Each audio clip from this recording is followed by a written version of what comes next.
Assalamualaikum warahmatullahi wabarakatuh. Perkenalkan, nama saya Al-Hadi Prasetyo Baihaqi. NIM saya 241061121163. Di sini saya ingin mempresentasikan tugas saya yang berjudul Teknologi dan Inovasi dalam Konservasi Sumber Daya Hutan. Dalam era modern ini, keberlanjutan sumber daya hutan menjadi krusial. Inovasi dan teknologi ini menawarkan solusi canggih untuk monitoring, konservasi, dan pemanfaatan hutan secara lestari. Mari kita jelajahi bagaimana sistem informasi geospasial menjadi fondasi utama dalam upaya ini. Yang pertama ada sistem informasi geospasial untuk monitoring hutan. Sistem informasi geospasial atau singkatan dari SIG adalah alat revolusioner untuk memantau perubahan hutan dengan akurasi tinggi.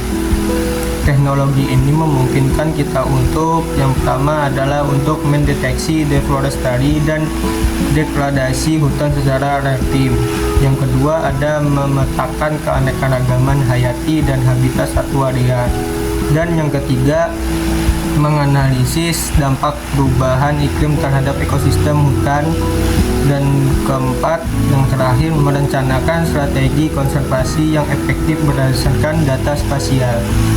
SIG atau Sistem Informasi Geospasial tidak hanya untuk memberikan gambaran besar, tetapi juga detail mikro yang sangat penting untuk pengambilan keputusan. Yang kedua ada teknologi silvicultur konservasi.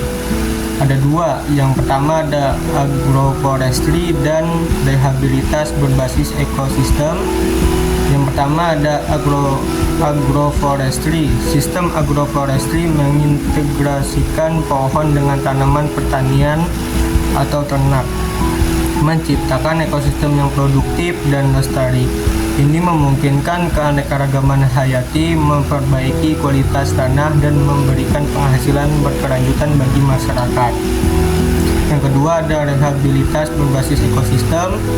Pendekatan ini berfokus pada pemulihan fungsi ekologis hutan yang terdegradasi dengan meniru proses alami.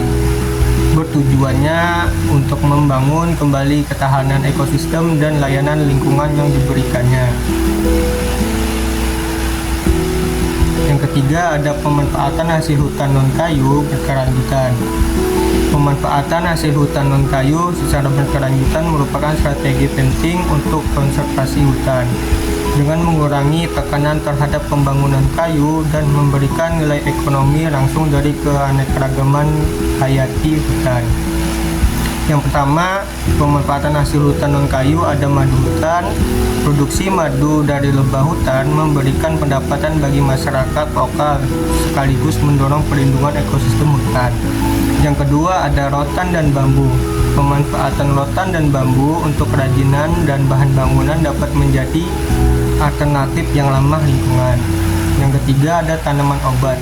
Hutan menyimpan kekayaan tanaman obat yang dapat dimanfaatkan secara bijak untuk mendukung kesehatan dan ekonomi lokal. Yang keempat ada model pembayaran jasa lingkungan atau singkatan dari PS dan carbon trading. Pembayaran jasa lingkungan. Mekanisme ini memberikan kompensasi kepada pemilik atau pengelola lahan atas jasa ekosistem yang mereka sediakan, seperti air bersih, keanekaragaman hayati, dan udara bersih. Dan ada juga perdagangan karbon. Program ini memungkinkan perusahaan atau negara untuk memberi kredit karbon dari proyek-proyek yang mengurangi emisi gas rumah kaca, termasuk proyek reforestry dan konservasi hutan. Terakhir adalah kesimpulan. Kesimpulan dari teknologi dan inovasi adalah pilar utama dalam membangun masa depan yang lestari bagi hutan kita. Dengan pendekatan terpadu, kita dapat membangun atau menciptakan keseimbangan antara konservasi dan pemanfaatan yang berkelanjutan. Melalui kombinasi strategi ini, kita dapat mewujudkan konservasi sumber daya hutan yang lebih efektif, dan berkelanjutan untuk generasi mendatang. Sekian dari saya. Wassalamualaikum warahmatullahi wabarakatuh.